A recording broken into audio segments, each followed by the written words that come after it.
Tu as abandonné ton premier amour. Apocalypse chapitre 2 verset 4.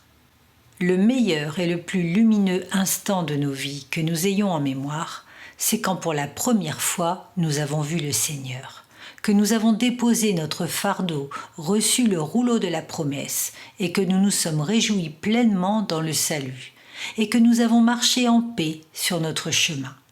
C'était le printemps de notre âme, l'hiver était passé, les murmures des tonnerres du Sinaï furent réduits au silence, les éclats de ses éclairs disparurent du ciel.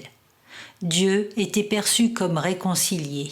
La loi ne proféra plus de menaces de vengeance. La justice ne réclamait plus de châtiment. Alors les fleurs apparurent dans notre cœur. L'espérance, l'amour, la paix et la patience jaillirent du gazon. L'hyacinthe de la repentance, les flocons neigeux de la pure sainteté, les crocus de la foi d'or, la jonquille du premier amour, le tout contenu dans le jardin de notre âme. Le temps pour les oiseaux de chanter était arrivé, et nous nous sommes réjouis en action de grâce. Nous avons glorifié le saint nom de notre Dieu de pardon.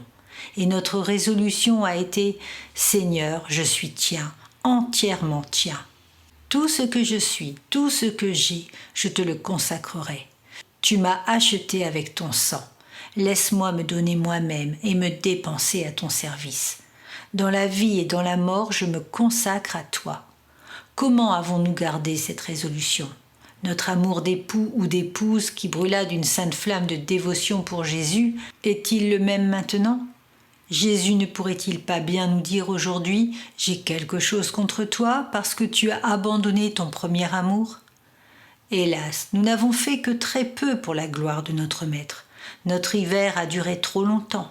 Nous sommes froids comme la glace quand nous devrions être bouillants comme la chaleur de l'été et voir pousser des boutons de fleurs sacrées.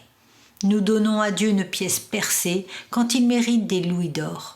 Non, nos cœurs méritent-ils le sang pour servir des pièces sans valeur dans le service de son Église et pour sa vérité? Mais continuerons-nous ainsi? Ô Seigneur, après que tu nous aies si richement bénis, serons-nous ingrats et deviendrons-nous indifférents pour ta cause et ton œuvre? Ô ranime-nous pour que nous puissions retourner à notre premier amour et accomplir les premières œuvres. Envoie sur nous un doux printemps, ô soleil de justice.